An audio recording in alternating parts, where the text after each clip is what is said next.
اعوذ باللہ من الشیطان الرجیم بسم اللہ الرحمن الرحیم۔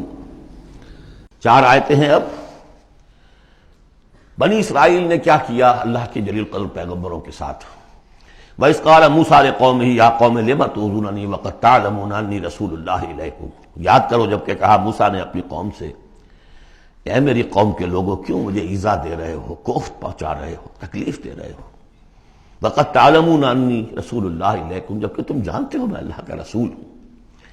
میرے نزدیک یہاں رسول بمانی نبی کے ہے۔ حضرت موسیٰ بنی اسرائیل کے لیے نبی تھے، رسول نہیں۔ رسول تھے الی فرعون۔ جہاں کہیں ذکر آیا بحیثیت رسول الی فرعون وملئہ، الی فرعون وملئہ، الی فرعون وملئہ، کیونکہ رسول کے بعد قاعدہ یہ ہوتا ہے کہ پھر رسول کی بات نہ مانے تو قوم ہلاک کی جاتی ہے۔ حضرت موسیٰ کی بات نہیں مانی، 4 کے سوا ہلاک نہیں کی گئی۔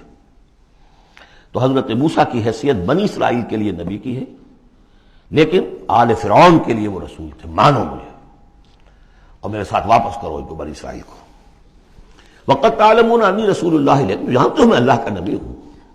فَلَمَّا زَاغُوا، جب وہ کج ہو گئے، ٹیڑھے ہو گئے، أَزَاغَ اللَّهُ قُلُوبَهُمْ، اللہ نے بھی ان کے دلوں کو ٹیڑھا کر دیا۔ یہ بہت اہم آیت ہے جو قرآن مجید میں جتنی مرتبہ آیا اللہ نے انہیں گمراہ کر دیا، اللہ نے مہر لگا دی، تو کبھی اللہ ابتداءً مہر نہیں لگاتا، پہلے انسان ٹیڑھا خود ہوتا ہے، لیکن جب اس کے ٹیڑھ پن ایک حد تک چلا جاتا ہے، he reaches the point of no return, then Allah puts a seal on his heart، اس کے بعد نہیں آ سکتا۔ تو جب وہ ٹیڑھے ہو گئے اللہ نے ان کے دلوں کو بھی ٹیڑھا کر دیا۔ واللہ لا یہدی القوم الفاسقین، اللہ فاسقوں کو زبردستی ہدایت نہیں دیتا۔ اب اس میں ہم پڑھ چکے ہیں سورہ مائدہ میں، اصل میں وہ ایذا ہے۔ اللہ کے رسول کو اصل ایذا ذاتی نہیں ہوا کرتی، ہوتی ہے وہ بھی، انسان محسوس کرتا ہے۔ اور میں بتا چکا ہوں آپ کو سورہ احزاب میں کہ حضور حضرت موسیٰ کے ساتھ بھی اس طرح کا معاملہ کیا، لیکن حضور کے ساتھ بھی کیا، لیکن اصل ایذا جو یہاں ہو رہی ہے قتال کے لفظ کے ذکر کے ساتھ جو آ رہی ہے وہ یہ ہے۔ وَإِذْ قَالَ عِيسَىٰ ابْنُ مَرْيَمَ، دوسرا دور۔ اب یہ ہے رسول، اصل میں بنی اسرائیل کے لیے رسول بن کر آئے وہ حضرت عیسیٰ، رسولاً الی بنی اسرائیل۔ سورہ آل عمران کی وہ الفاظ بہت اہم ہیں۔ وَإِذْ قَالَ عِيسَىٰ ابْنُ مَرْيَمَ يَا بَنِي إِسْرَائِيلَ إِنِّي رَسُولُ اللَّهِ إِلَيْكُمْ، اور جب یاد کرو جب کہ کہا عیسیٰ ابن مریم نے، اے بنی اسرائیل میں اللہ کا رسول ہوں تمہاری طرف،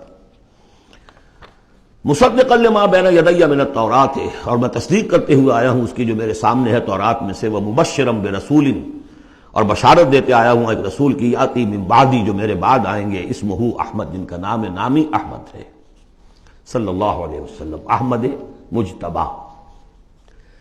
فلما جاءہم بالبینات، یہ وہی حضرت عیسیٰ کے بارے میں جب وہ آئے کھلی نشانیاں لے کر، معجزے لے کر، عظیم ترین معجزے لے کر، قالوا ھذا سحر مبین، انہوں نے کہہ دیا یہ تو سحر مبین ہے۔ ومن اظلم ممن افترا، اب یہ تیسرا دور ہے، اب محمد رسول اللہ آ گئے ہیں صلی اللہ علیہ وسلم، اور وہ ہم پڑھائیں سورہ بنی اسرائیل میں، عسیٰ ربکم ان یرحمکم وان عدتم عدنا، اے بنی اسرائیل تم ہمارے لاڈلے تھے، اس میں کوئی شک نہیں، ہم نے تمہیں چنا تھا، اخترناہم علی علم، لیکن تم نے اپنی بد عملی کی وجہ سے اپنے آپ کو راندہ درگاہ بنا لیا، لیکن ہماری محبت اب بھی موجود ہے۔ عسیٰ ربکم ان یرحمکم، تمہارا رب اب بھی تمہیں رحم کرنے کے لیے تم پر تیار ہے۔ وَإِنْ عُدْتُمْ عُدْنَا، لیکن تمہارا طرز عمل وہی رہا جو پہلے تھا، تو ہم بھی وہی کچھ کریں گے جو ہم نے پہلے کیا، اسی طرح پٹوائیں گے تمہیں۔ نبوکدنضر سے پٹوایا، اور گریک سے پٹوایا، اسیرین سے پٹوایا، رومن سے پٹوایا، اور اب اس صدی میں آ کر جرمن سے پٹوایا۔ 60 لاکھ 6 ملین، واللہ اعلم۔ بہرحال اب تیسرا دور آیا، ومن اظلم ممن افترى علی اللہ الکذب، اس سے بڑھ کر ظالم کون ہوگا جو اللہ پر جھوٹ تراشے، وہو یدعی الی الاسلام، بلایا جا رہا اسلام کی طرف، اب محمد رسول اللہ انہیں دعوت دے رہے ہیں۔ واللہ لا یہدی القوم الظالمین، اللہ ایسے ظالموں کو زبردستی ہدایت نہیں دیتا۔ عسیٰ ربکم ان یرحمکم، لیکن اس کے بعد فرما دیا اگلی آیت میں، ان ھذا القرآن یہدی للتی ہی اقوم، یہ قرآن ہے، شاہدرہ ہے، ہماری رحمت کا شاہدرہ قرآن حکیم ہے، داخل ہونا ہے آؤ داخل ہو جاؤ۔